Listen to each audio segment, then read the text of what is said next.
జ్ఞానం, దేవుని సత్యము రావాలి. ఆ తర్వాతే అభిషేకం, వరములు రావాలి. Praise the Lord. ఎందుకు నేను ఈ మాట ఇంత ఖచ్చితంగా చెబుతున్నానంటే, నా సేవా ప్రారంభం అంతా కూడా అద్భుతాలు, ఆశ్చర్యాలు, సూచక క్రియలతోనే జరిగింది. సార్కి తెలుసు, నాకు 17 సంవత్సరాల వయసు ఉన్నప్పుడు నేను ఆయన్ని సభలకు పిలిచాను. ఇప్పుడు నాకు 35 సంవత్సరాలు, అంటే దాదాపుగా 18 సంవత్సరాల పరిచయం.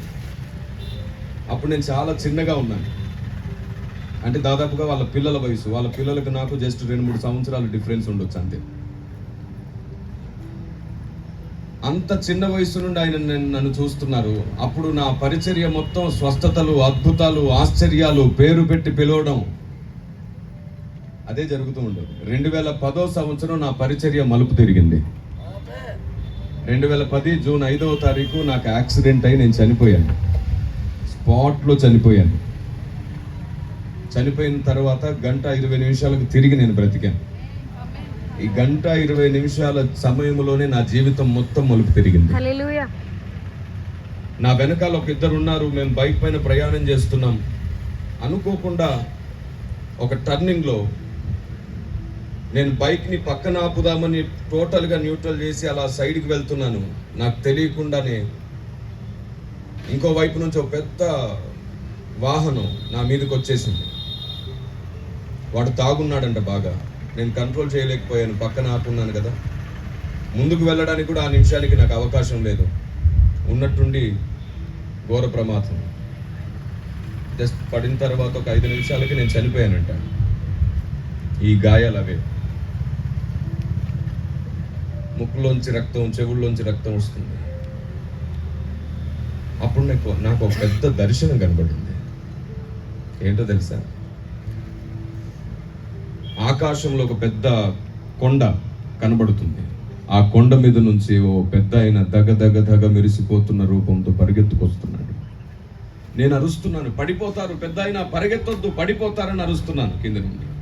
అప్పుడు నా పక్క నుండి ఒక ఆయన నిలుచుండి చెప్తున్నాడు, ఎవరో తెలుసా? ఎవరైతే ఏముంది, పడిపోతారు అంటున్నాను నేను. అలా కాదు, ఇటు చూడు అన్నాడు. అప్పుడు రోడ్డు మీద పడిపోయిన నన్ను నేను చూసుకున్నాను. నేను అంటే నా ఆత్మకు నా శరీరాన్ని చూపిస్తున్నాడు దేవుడు. నాకు అప్పుడు అర్థమైంది నేను చనిపోయాను. అప్పుడు ఆ పక్కనున్న ఆయన అంటున్నారు, పరిగెత్తుకొస్తుంది ఎవరో తెలుసా? నువ్వు రోడ్డున పడి యాక్సిడెంట్ అయి నీ గాయపడ్డావు కదా, నీకోసమే నీ ప్రాణప్రియుడని యేసు పరిగెత్తుకొస్తున్నాడు. అప్పుడు నా మనోనేత్రాలు వెలిగించబడ్డాయి. నేను ఆయన్ని గుర్తిస్తున్నాను. నా ప్రభువే, నా ప్రభువే, అవును నా ప్రభువే అంటున్నాను. నేనెవరో తెలుసా అన్నారు. నీలో ఉండి నిన్ను నడిపించే పరిశుద్ధాత్ముణ్ణి. ఆ అనుభవం నాకు కలుగుతుంది ఆ సమయంలో. ఆయన వేగమే వచ్చి పడిపోయిన నా తలను ఆయన ఒళ్ళో పెట్టుకుని ఆయన కూడా కన్నీళ్లు కారుస్తున్నాడు. ఆ కన్నీరు నా నుదుటి మీద పడ్డం, ఆయన నాతో మాట్లాడడం, నిన్ను కొనిపోవాలని తీసుకెళ్లాలని వచ్చానండం. నేను అలాగే మోకాళ్ళ మీద పడిపోయి దేవుణ్ణి అడుగుతున్నాను, నేను రాను, నన్ను తీసుకెళ్ళకు. ఎందుకంటే ఇప్పుడే నేను పరలోకానికి వస్తే నీ కొరకు ఏం చెయ్యలేదనే ఆ అసంతృప్తితో నేను నిత్యత్వం అంతా ఉండలేను. నన్ను కన్నా నా ప్రభువు కొరకు నేను ఏం సాధించలేదు. వద్దు ప్రభువా, నేను రాను. నాకు కొంత సమయం ఇవ్వు, నీ పని నేను భూమి మీద పూర్తి చేసి ధైర్యంగా నేను నీ ముందుకు వస్తాను. నిత్యత్వం అంతా నేను సాటిస్ఫాక్షన్తో బ్రతుకుతాను. నా ప్రభువు కొరకు నేను సాధించాను అని. నాకు అవకాశం ఇవ్వు, నా ఆయుష్ను పొడిగించు అని అడిగాను. అప్పుడు ఆయన అన్నాడు, ఇది నీకు కలుగును. అప్పుడు చెప్పారనమాట ఆయన, నేను నీకు అభిషేకం ఇచ్చింది, వరములనిచ్చింది, సామర్థ్యతనిచ్చింది ప్రజలను అద్భుతాలు, ఆశ్చర్యాల వైపు నడపడానికి కాదు, ప్రజల జీవితాలని అద్భుతాలుగా మార్చు. వారికి నా గురించిన జ్ఞానం లేకపోతే బుద్ధి లేని సంఘం అయిపోతారు. ముందు నా గురించి జ్ఞానం వారికి తెలియాలి. నేను నిన్ను ఎంపిక చేసుకుంది ఆశ్చర్య, స్వస్థత, సూచక క్రియల కోసం కాదు. నేను నిన్ను ఎంపిక చేసుకుంది నీవే ఒక సూచనగా మారాలని. కాబట్టి ఈ రోజు నుంచి నన్ను గూర్చి, నా జ్ఞానమును గూర్చి, నా రాజ్యమును గూర్చి నీవు సాక్షివై ఉంటావు. నేనేమిటో, నా బలం ఏమిటో ఈ లోకానికి చూపించేలాగా నేను నిన్ను వాడుకోబోతున్నాను అని దేవుడు నాతో మాట్లాడి కొన్ని సంగతులు చూపించి, కొన్ని విషయాలు నా ముందు ప్రస్తావించి, ఇలాగే నడువు, ఇది ముగించే వరకు నేను నీకు తోడై ఉన్నానని చెప్పారు. ఆ తర్వాత అదే సమయానికి నేను అప్పటికే హాస్పిటల్ గేట్లోకి తీసుకొని పోబడుతున్నాను. అప్పటికే 1:20 గడిచిందని చెప్పారు. సరిగ్గా నేను హాస్పిటల్ గేట్లోకి తీసుకొని వెళ్ళబడి, ఇంకా హాస్పిటల్ ముందు అంబులెన్స్ ఆగబోతుంది, నా బాడీ కదిలిందంట. అంటే మరలా నా ఆత్మ నా శరీరంలోనికి వచ్చేసింది. ఆ రోజు నుంచి ఈ రోజు వరకు చెక్కు చెదరని ఆరోగ్యంతో దినదినం పక్షిరాజు యవ్వనం వల్లే దేవుడు నన్ను కాపాడుతూ నూతన బలాన్ని ఇస్తూనే ఉన్నాడు. విషయం ఏమిటంటే, ఆ తర్వాత 2 రోజుల వరకు నేను స్పృహలో లేను. 3వ రోజు స్పృహకు వచ్చాను. ఎందుకంటే కోమాలో ఉన్నాను. డాక్టర్స్ అన్నారు, ఈయన బ్రతకడు, చెవుల్లోంచి ముక్కులోంచి రక్తం వస్తుంది కదా అన్నారు. కానీ బ్రతికాను. బ్రతికిన తర్వాత అన్నారు, ఒకళ్ళు బ్రతికిన ఇంకో వారం బ్రతుకుతాడేమో అన్నారు.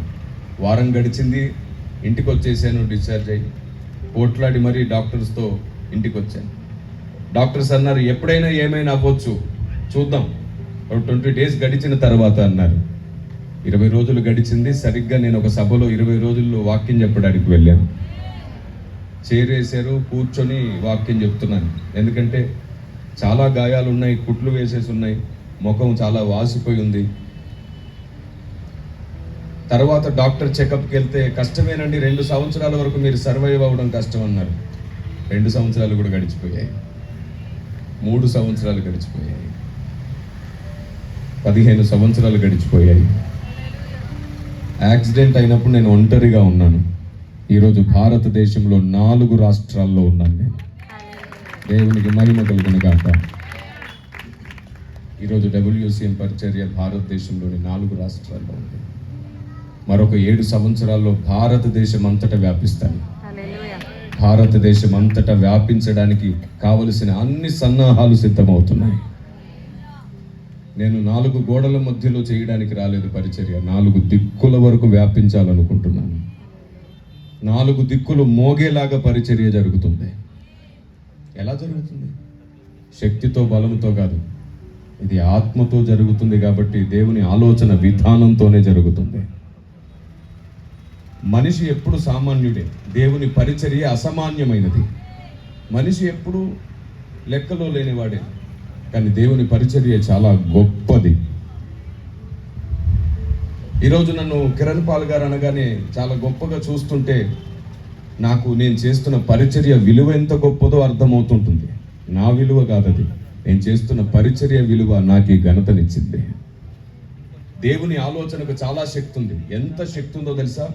పరలోకములో కూడా దేవదూతలు మన ముందు కూర్చొని నేర్చుకునే అంత శక్తి దేవుని ఆలోచన విధానానికి ఉంది. మీకు తెలుసా, మనం పరలోకానికి వెళ్ళిన తర్వాత దేవదూతలకు మనం బోధ చేస్తే వాళ్ళు కూర్చొని నేర్చుకోబోతున్నారు. ఈ మాట బైబిల్లో ఉంది. ఇన్ని సంవత్సరాలు ఇదే బైబిల్ మీ చేతుల్లో కూడా ఉంది. కానీ దేవదూతలకు మనం బోధ చేస్తే వాళ్ళు నేర్చుకోబోతున్నారనే సంగతి ఎందుకు గుర్తించలేదు మనం? ఎందుకంటే ఆ సంగతి పరిశుద్ధాత్ముడు బయలుపరిస్తే తప్ప ఏ నరుడు తన సొంత తెలివితో సంపాదించలేడు. మనం ఎన్ని డిగ్రీలు చేసినా, ఎంత థియాలజీ తెలిసినా, ఎంత PhD చేసినా బైబిల్ పైన, దేవుడు దాచిన సంగతులు తెలుసుకోవడం ఏ నరుని వల్ల కాదు. దేవుడు బయలుపరచాలి. అందుకే అంటాడు, నాకు మొరపెట్టుము, నేను నీకు నిగూఢ సంగతులు తెలియజేస్తానన్నాడు. దేవుడు తెలియజేయకుండా దేవుని గురించి తెలుసుకోవడం ఈ భూమి మీద ఎవ్వరి వల్ల కాదు.